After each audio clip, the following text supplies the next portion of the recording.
Greetings and salutations, my fellow dudes and dudettes. I'm Andy from the Andy Wizard YouTube channel, and today we are doing another SCP reading. The one we are doing today is SCP-003. Alright, let's get right into this. Item, SCP-003. Object Class, not listed, it's Euclid. Special Containment Procedures. SCP-003 is to be maintained at a constant temperature of no less than 35 degrees Celsius and ideally kept above 100 degrees Celsius. No living multicellular organisms of category 4 or higher complexity may be allowed to come in contact with SCP-003. In event of total power failure, if SCP-003-1 begins to increase its size or its mass, assigned personnel must engage in skin contact with SCP-003-1. Ideally, personnel may use their body heat to return SCP-003-1 to above the critical temperature. However, the skin contact must be maintained even in events of SCP-003 reaching activation temperature, lasting a minimum until SCP-003-1 advances fully into its second growth stage. Personnel who enter SCP-003's containment area must first be examined for body parasites of category 4 or higher complexity, and sterilized if such organisms are present. All personnel who have come in physical contact with SCP-003-1 are to immediately report for sterilization afterwards. SCP-003-1 must not be removed from SCP-003-2 except in case of emergency procedures detailed above. Any significant change in SCP-003-2's rune activity, including pattern, frequency, or color, should be reported within 3 hours of occurrence. Cessation of rune activity must be reported immediately. SCP-003-2 must be supplied with power via the source designated generator 003-9 at all times. Description: SCP-003 consists of two related components of separate origin, referred to as SCP-003-1 and SCP-003-2. SCP-003-1 appears to be composed of chitin, hair, and nails of unknown biology, arranged in a configuration similar to that of a computer motherboard. Testing reveals SCP-003-1 to predate earliest known circuit boards by a factor of thousands of years.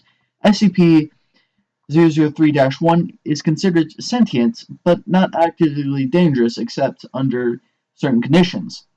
SCP-003-1 was found on stone tablets. SCP-003-2, on which it currently resides. The runes on SCP-003-2 are not part of any known language and emit a pale, flickering light patterns.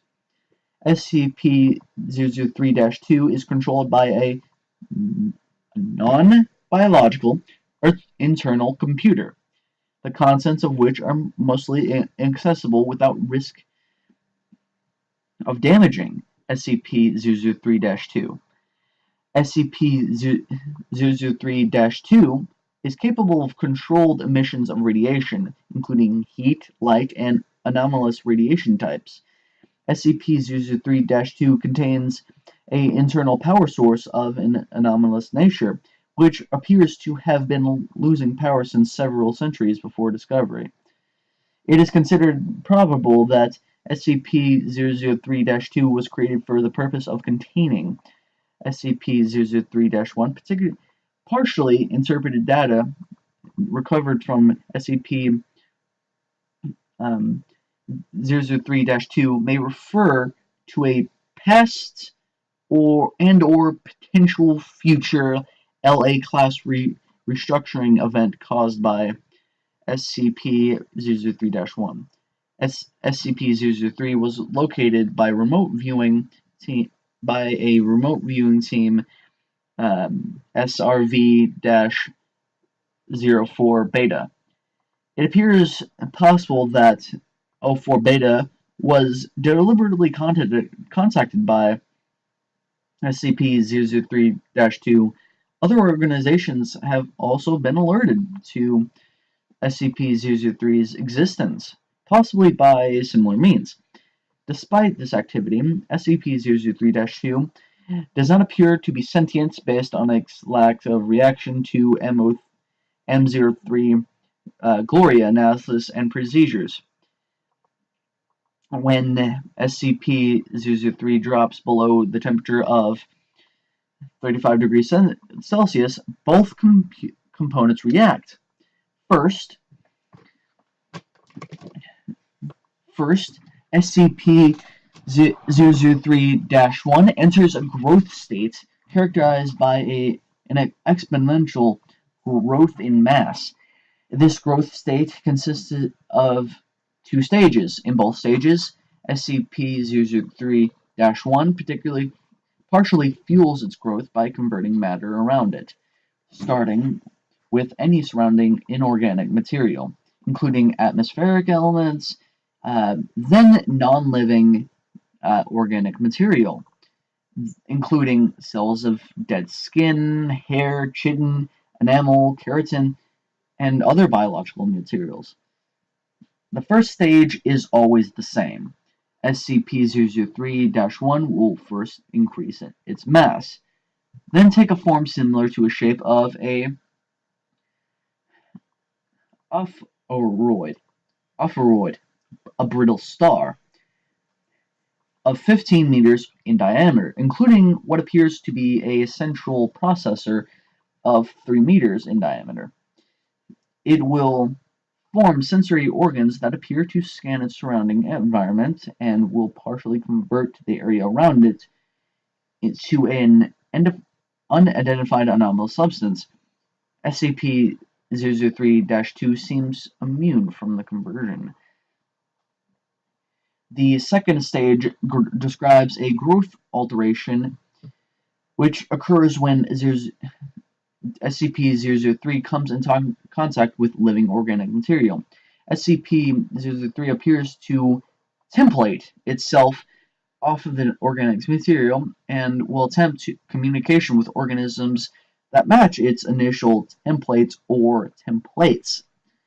In its second stage, SCP-003-1 may pause, slow, or change its growth. It will also convert inorganic and non-living organic materials or elements into functionally similar structures while anomalously altering their physical makeup. While growth is consistent in the first stage, in the second stage, SCP-003-1's growth rate is diminished by 20 to 90% so long as SCP-003-1 remains in contact with living organic material. The percentage is determined by the complexity of the organisms in contact with SCP-003-1. SCP-003-1 appears to devote a large amount of processing power to analysis of living organic material. During each of SCP-003-1's growth stages, SCP-003-2 releases bursts of radiation that temporarily inhibit SCP-003-1's growth, or reverse its growth when the temperature of SCP-003-1 rises above 100 degrees Celsius. Similar radiation emissions have been replicated or recorded via other anomalous means. SCP-003-1's biology has been the subject of intense study. Significant elements have been identified similar to SCP-1512 and SCP-2756. The latter of two of which have no further confirmed connection with SCP-003-1 and no known connection with each other, and none of which are fully understood, technically even less understood than SCP-003, thanks to the extensive cross-disciplinary research on SCP-003 objects. To date, no convincing analysis has been put forward which satisfactorily explains SCP-003-1's connections to these SCP objects or others, nor its connection to modern technology beyond appearance, and potentially mimicry via unknown mechanism.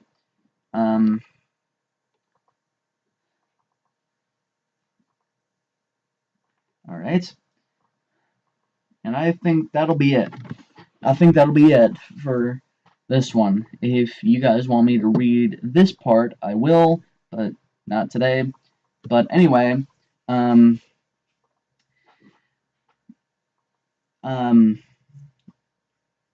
was gonna say something. That's all the time I have for today's video. Number 1 rule, don't panic. Second rule, stay happy. Do not forget to not die.